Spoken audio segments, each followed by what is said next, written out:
பெற்றோர்கள் கற்றுக் கொடுக்கவில்லை. இதற்கு உதாரணமா ஒரு குட்டி கதை சொல்றேன் கேளுங்க. ஒரு ஊர்ல அப்பா, அம்மா, மகன், தாத்தா, பாட்டி 5 பேர் இருந்தாங்க. ஃபர்ஸ்ட் அப்பா, அம்மா, மகன் 3 பேரும் நல்லா வயிறம்ப சாப்பிட்டு, அதுக்கப்புறம் ஒரு பித்தாள தட்டு, அந்த மாதிரியான தட்டுல நாய் கூட சாப்பிடலாம். அந்த மாதிரியான ஒரு தட்டுல போட்டு கொடுக்குறாங்களா. அவங்க தாத்தா பாட்டி சாப்பிட்றாங்களா. அப்படியே நாட்கள் போயிட்டே இருக்கா. ஒரு நாள் தாத்தா பாட்டி சாப்பிட்ற தட்டு காணுமா. அப்பா அம்மா தேடுறாங்க கிடைக்கவே இல்லையா.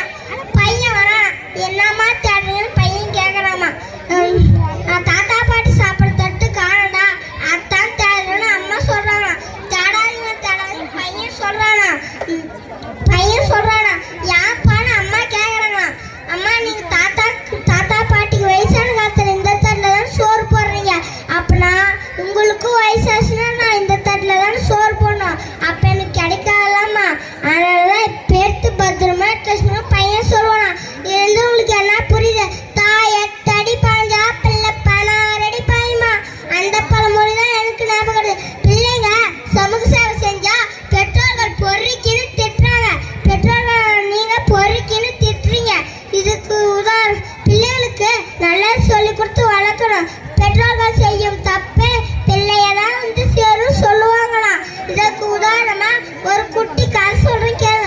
ஒரு வீட்டுல அப்பாவும் அம்மாவும் மகளும் ஒரு டிவில பாட்டு கேட்கறாங்களாம். பாட்டு கேட்கணுமோ அந்த டிவில ஒரு பாட்டு வரும். அந்த பாட்டை பாடுறேன் கேளுங்க.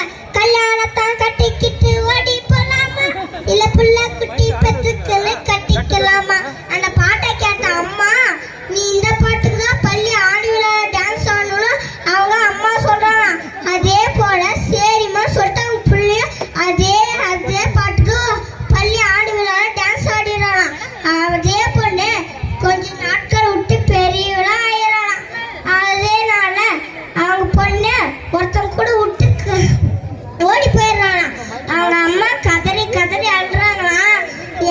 என்ன என் பிள்ளைய மானத்தெல்லாம் வாங்கிட்டு போயிட்டாலே கதறி அவங்க அம்மா அழுறாங்க. அங்கேயும் போய் அந்த பொண்ணு கவனிக்காம இன்னொருத்தன் கூட ஓடி போயிட்டான். அவன் கதை எப்படி இருக்கும் நான் சொல்றேன் கேளுங்க. பணத்துக்காக என் மனச மறந்து அவன் கூட போனியே, தங்கமான என் மனச மறந்து அவன் கூட போனியே. நான் பணக்காரன் இல்லைன்னு தெரிஞ்சு அவன் கூட போனியே, மனசு முக்கியம் இல்லைன்னு தான் அவன் கூட போனியே. நான் ஊர்ல இல்லாத போது நீ அவன் கூட போயிட்டே, நான் ஊருக்கு வந்து பார்த்த போது அவன் கூட போயிட்டு இருந்தேன்.